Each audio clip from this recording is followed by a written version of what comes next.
Hi guys, welcome back to another episode of Currently in My Kitchen.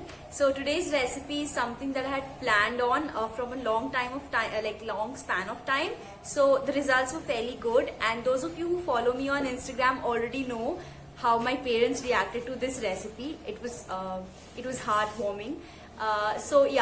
This recipe is actually a version of fagottini pasta, which is a type of stuffed pasta.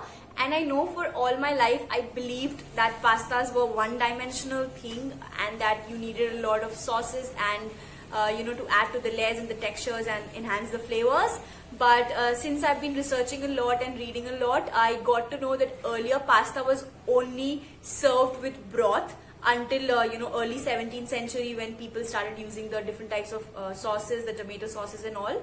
Also, fun fact, there are 350 types of pastas. Oh my god, I cannot even imagine even memorizing 50 of them. The stuffed pasta ranges are so wide, from tortellini to tortelloni to ravioli. The list just goes on and on and on.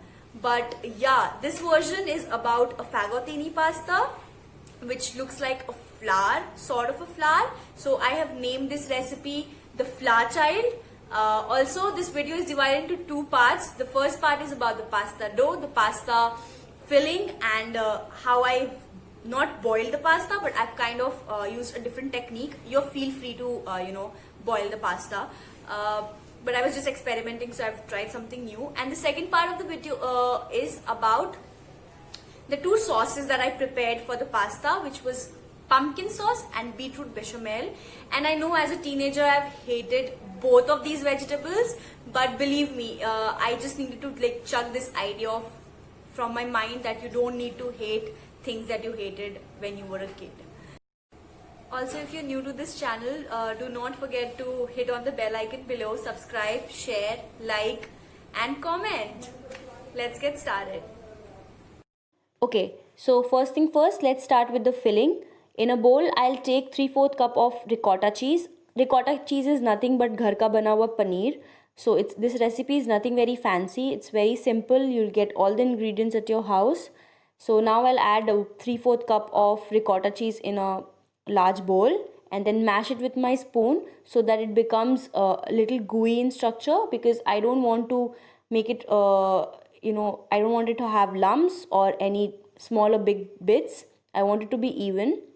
So I'll smash it really nicely, and once it's done, then I have in a bowl half a medium sized onion which is diced, and then I'll add that diced onions in the bowl and mix it with the ricotta cheese.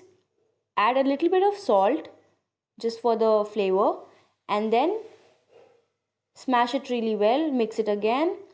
So this version is my version of the filling. It's obviously not the traditional way of the filling the pasta. And to this now I'll add oregano and chili flakes, which is what I've sourced from the Domino's delivery boy. I always keep these handy to add, and it just adds so much of flavor to anything that you make. To this, add a splash of soy sauce, not a lot, just a little bit, so that it just holds this entire filling together. And I know a lot of you will say that this is not what a filling of pasta has to be, but this is my version of pasta filling. So it doesn't have to be. So now I'll just taste it, and then after tasting I think it's good to go. So now let's prepare the dough. In a bowl, I'll take 1/4 cup of semolina, which is suji, 3/4 cup of maida, which is all-purpose flour, and then I'll add a pinch of salt, and then stir it well, mix it so that the salt and every other particle is well mixed, and then slowly add water. The water should be little lukewarm, not very hot but lukewarm, and then knead the dough. When the dough is halfway through, take grate the beetroot and take out juices. So this is 2 to 3 tablespoons of beetroot juice, which I'll use to further knead the dough. I'm adding a little bit more flour, and then I'll add the beetroot juice. So this will give my dough a beautiful pink color, which is also making the dough healthy because you're adding all the nutrients of the beetroot into the dough, and it also looks fancy. So it's like a two-way thing. Knead the dough really well and then let it rest for about 30 minutes so that the gluten relaxes. My dough has been resting for 30 minutes, and now I'll roll it into thin circles and then fill it with the filling. Did you know that pasta dough was kneaded with feet before the invention of pasta making machine? I mean, I can't really imagine that and then eat the pasta, but I'm grateful that the invention was done sooner or later. So now I'll just roll these dough into really thin sheets, and I'll cut circles out of it because I want to the flower shape that I'm making requires circles. So you can either make a very roll out a very large one, or you can roll out tiny ones and then do it one by one. So here I'm doing one by one. So just see this and follow it. So now I'm just going to put the ball, make a ball of the filling and place it in the center. And then with my hand, I will make 5 joint flowers. Okay. After I've made the 5 joint flowers, all the tips, I'll use my finger with the tip and then I'll join these tips together. So basically this is what I learned seeing it online somewhere, which I don't remember. But this is not my invention. It has obviously been done and I just saw it and then it clicked me that I really wanted to make this. And since it looks like a flower, the pasta, I named it pasta, the flower child. After making a handful of these pasta flowers, I'll head on to cooking it. So for cooking, I'm not doing the normal boiling thing. I am cooking it through steaming, but with half immersed in water. You can also just boil it, but just don't forget to add a tablespoon of oil and salt in the water before adding the pasta flowers and cook it. So my flowers are ready. Now moving on to the second part of this recipe, which is making the sauces. So now I'm just chopping off the pumpkin and the beetroot, which I'm going to make it into a puree. So now in a pan, take a tablespoon of butter and let it melt. After the butter has melted completely, add chopped garlic. So I've taken around 12 pods of garlic, chopped it, and then I'm going to just put it into the butter and let it sizzle. Once it starts sizzling, the garlic starts sizzling and changing its color, then I will add to this 1.5 cup of pumpkin, which was just diced into big chunks, and then I'm just going to fry the pumpkins till it releases the smell and cook it through frying it. I've added 1 teaspoon of lal mirch, and then after the pumpkins have cooked, I've added 1.5 cup of water. So cooking it really well is really important because otherwise the pumpkin sauce will have the raw taste.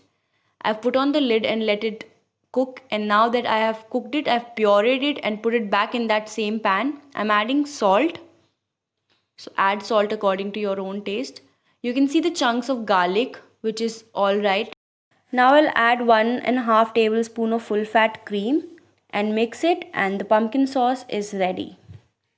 Again in a wok, take 1.5 tablespoon of butter. To this I'll add 1 tablespoon of maida or all-purpose flour. So right now we're preparing the bechamel sauce. Bechamel is nothing but the white sauce that we create. Now I'm preparing beetroot bechamel. So once I have kind of made the maida with the butter sauteed, I will add the beetroot puree. So I'm adding half cup of beetroot puree, which is just in the raw form. So the beetroot will cook with the maida and the butter, and then the raw flavor will go away. So once the beetroot have cooked and I can see it has become little thick, I will add 1 cup of milk. So basically I'm going to add 1.5 cup of milk, but I'll add it into parts. I'll add 1 cup and then stir it, and once all the lumps just go, I will add another cup of milk. I'm adding oregano to this, and then I'll also add a bit of chili flakes. So you can see the color of this, it's beautiful pink, pastel pink color, and it's full of nutrients.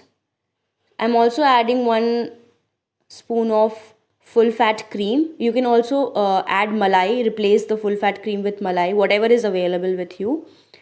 Beetroot bechamel is also done. So now moving on to the last part is preparing my crackers. And now I'm heading on to plating it. So I'm just using the pumpkin sauce as the base, and I'm just putting it in a huge circle, and then in the middle I'll create like a concentric circle and fill that with the beetroot bechamel. And then on the crackers that I have just rolled out the pasta dough and added some chili flakes and fried it. So on the crackers I will put my pasta flours. Finally, I've completed the plating with chunks of stir-fried pumpkins and shredded beetroot. So this is how the final plating looks. Please try this and Know how you liked it.